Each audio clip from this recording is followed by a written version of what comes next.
주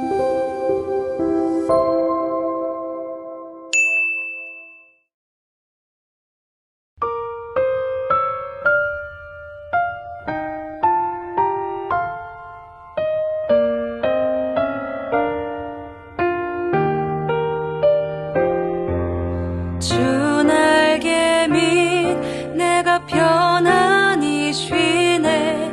밤 깊고 비바람 불어쳐도 아버지께서 날 지켜주시니 거기서 편안히 쉬리로다.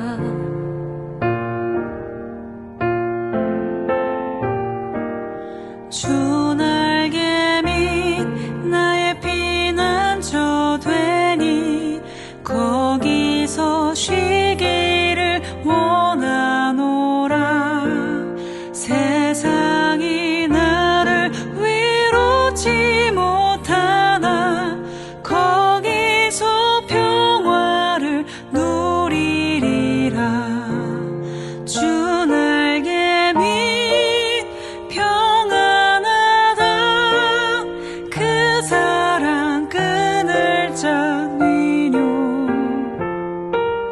주 날개 밑 내 쉬는 영혼 영원히 거기서 살리.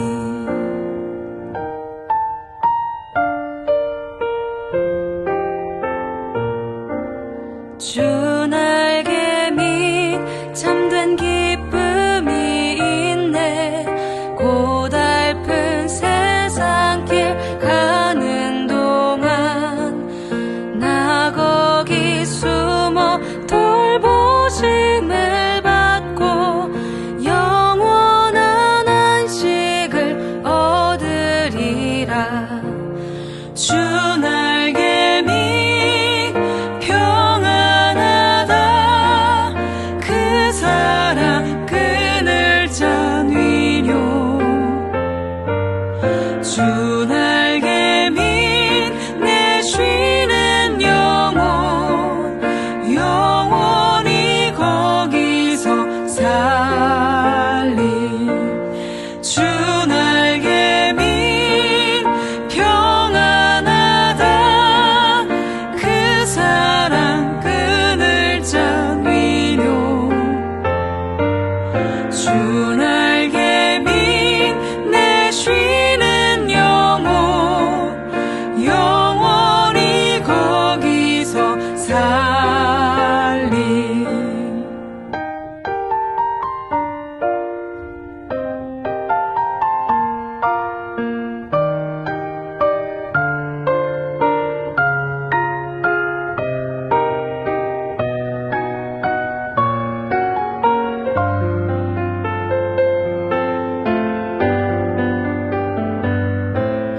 주 날개 밑 평안하다.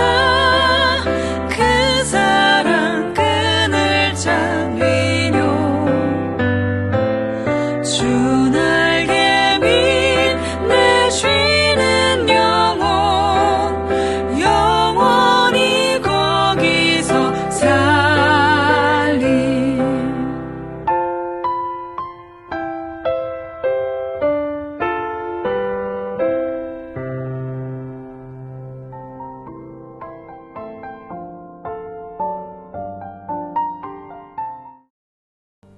온전한 사람을 살피고 정직한 자를 볼지어다. 모든 화평한 자의 미래는 평안이로다. 범죄자들은 함께 멸망하리니 악인의 미래는 끊어질 것이나 의인들의 구원은 여호와로부터 오나니 그는 환난 때에 그들의 요새이시로다. 여호와께서 그들을 도와 건지시되 악인들에게서 건져 구원하심은 그를 의지한 까닭이로다.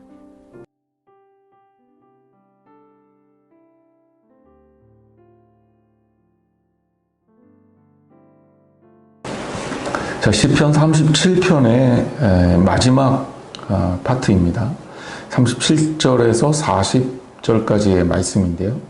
전체적인 주제 역시 같은 맥락에서 해석하면 됩니다. 하나님이 의인을 구원해 주시고 악인은 멸하시는 하나님을 설명하고 있습니다. 37절 말씀을 보죠. 온전한 사람을 살피고 정직한 자를 볼지어다. 모든 화평한 자의 미래는 평안이로다. 우리는 스포츠 경기를 볼 때요, 가장 감동적인 장면을 어느 순간을 꼽습니까? 야구라면 9회 말 투아웃의 역전 드라마, 축구라면 45분, 전후반 90분 끝나고 추가 시간에 들어가는 역전골, 농구라면 이 시간과 동시에 슛이 들어가는 버저비터 역전골, 달리기라면 피니시 라인에서 나는 간발의 차이, 거기에 따른 승부, 이런 것 같을 거예요. 즉, 이 마지막 결과하고 이 연결된 그 부분, 절정의 순간에 우리가 감동, 감격, 희열, 이런 것들을 느끼는 겁니다. 삶을 살면서도 마지막 결과에 대한 확신을 갖고 사는 사람하고 또 그 확신이 없는 사람하고는 오늘을 사는 삶의 질이 다를 수밖에 없어요.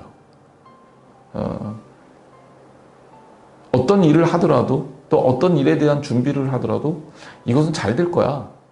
이것은 잘 될 수밖에 없어. 라는 그런 확신을 가지고 준비를 하는 사람하고 그리고 그 일을 해내는 사람하고 그 확신이 약해서 매 순간 불안하고 마치 사선을 넘는 것처럼 그렇게 일을 하는 사람하고는 오늘의 삶이 달라질 수밖에 없습니다.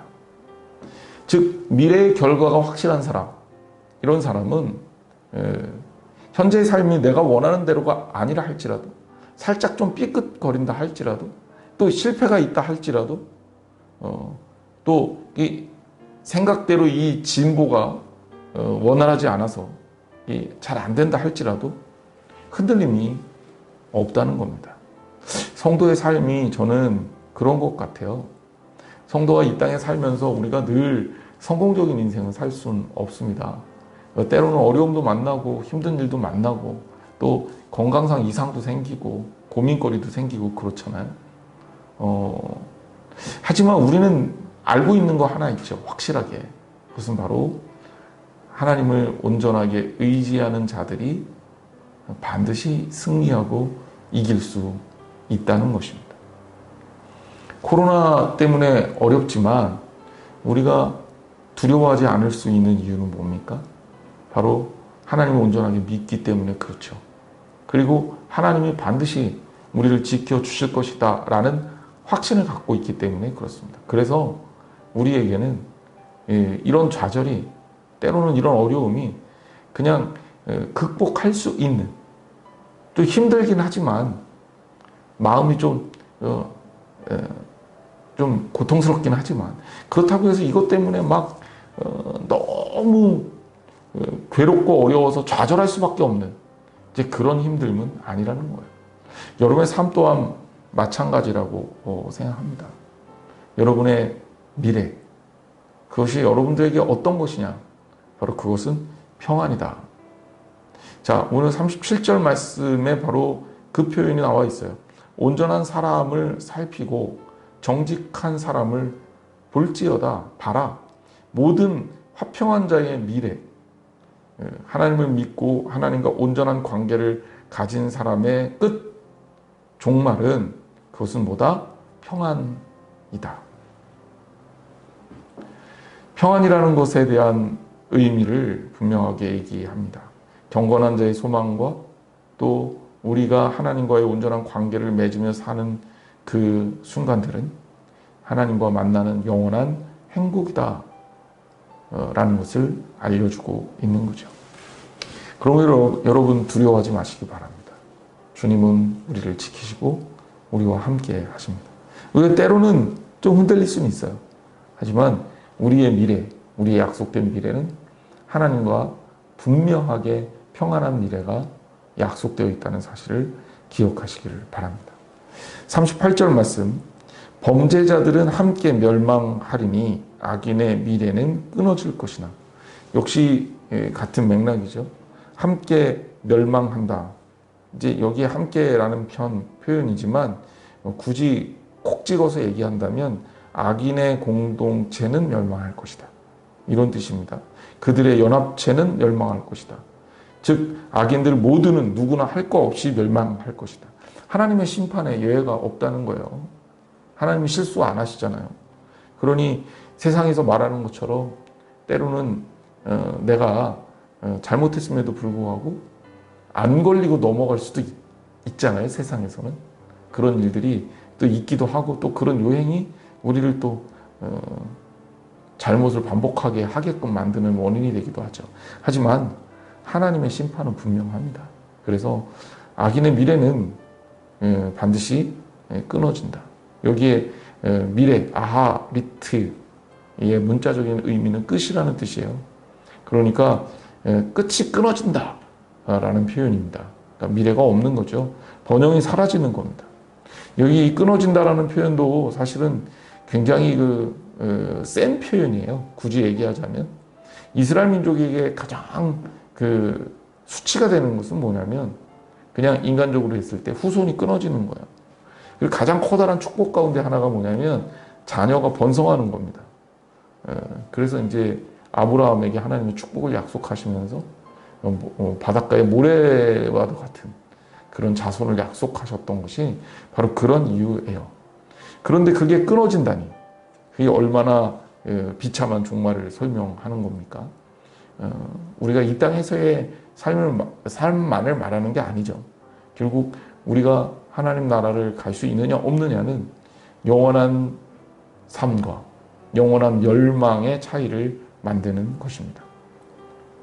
39절 의인의 구원은 여호와로부터 오나니 그는 환난 때에 그들의 요새이시로다 라고 했습니다. 의인들의 구원은 여호와로부터 오나니 의인들, 그래서 여기 복수가 쓰였다는 것도 우리가 좀 재밌게 볼 수 있는 부분이고요.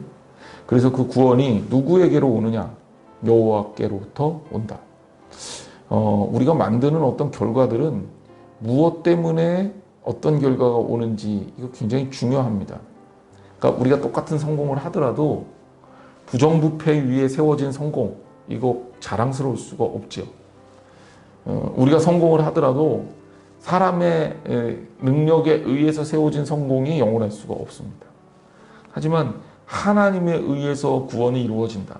하나님에 의해서 성공이 이루어진다. 그러면 그것이야말로 확실하고 확고할 수밖에 없겠죠. 그래서 39절 말씀에서 시인은 의인들의 구원은 여호와께로 온다 이런 표현을 쓰고 있습니다. 왜? 그만큼 우리의 구원이 그 의미와 그 가치가 대단한 거예요. 그리고 그는 환난 때에 그들의 요새다라는 겁니다. 이 말씀을 이제 다시 한번 정리를 하면 악인은 끊어진다. 그렇죠? 악인은 끊어진다. 그리고 하지만 의인은 구원받는다. 또 의인의 구원에 있어서 핵심적인 것은 뭐냐? 그 구원의 근본적인 주체가 바로 하나님이시다라는 거. 우리를 구원하실 분이 하나님밖에는 없고 그 하나님이야말로 우리를 구원하시는 분이다라는 것을 강조하고 있는 겁니다. 그래서 의인들의 구원은 여호와로부터 오나니 여러분 마음에 새기시기 바랍니다. 우리들의 구원은 하나님께로 오는 거예요. 그래서 일시적일 수가 없고 영원한 것이며 애매하지 않고 분명하고 확실합니다. 40절 말씀이요. 여호와께서 그들을 도와 건지시되 악인들에게서 건져 구원하심은 그를 의지한 까닭이로다. 자, 여호와께서 그를 도와서 건지신다. 하나님께서 그들을 도와서 건지신다. 그런데 악인들에게 있더라도 하나님은 그들을 구원하신다. 이 건지다라는 표현을 여러분 이렇게 생각하시면 돼요. 악인들이 있고 의인들이 있어요. 우리가 이 땅에서 그렇게 다 섞여서 살고 있습니다. 밭으로 따지면 예수님 비유처럼 알곡과 가라지가 섞여서 자라는 것처럼 말입니다. 그렇지만 하나님께서 어떻게 하시냐면 건지셨어요. 친히 그분의 손으로 우리를 붙드셔서 우리를 끄집어 내셔요. 그래서 우리를 붙들어 주십니다. 여기 그를 의지한 까닭이로다 할 때 이 의미는 하나님께 피할 곳을 찾았기 때문이다 라고 번역할 수 있습니다. 그러니까 즉 하나님에게 피할 곳이 있다라는 얘기예요. 그러니까 결국 20편 40편의 최종적으로 마지막 결론은 뭐냐, 하나님께서는 당신에게 피난처를 구하려고 하는 자들을 도우시고 구원하시는 분이다 라는 것을 확실하게 확증하고 결론을 내리고 있는 겁니다. 결국 우리는 이 땅에서 어떻게 사는 게 최고입니까?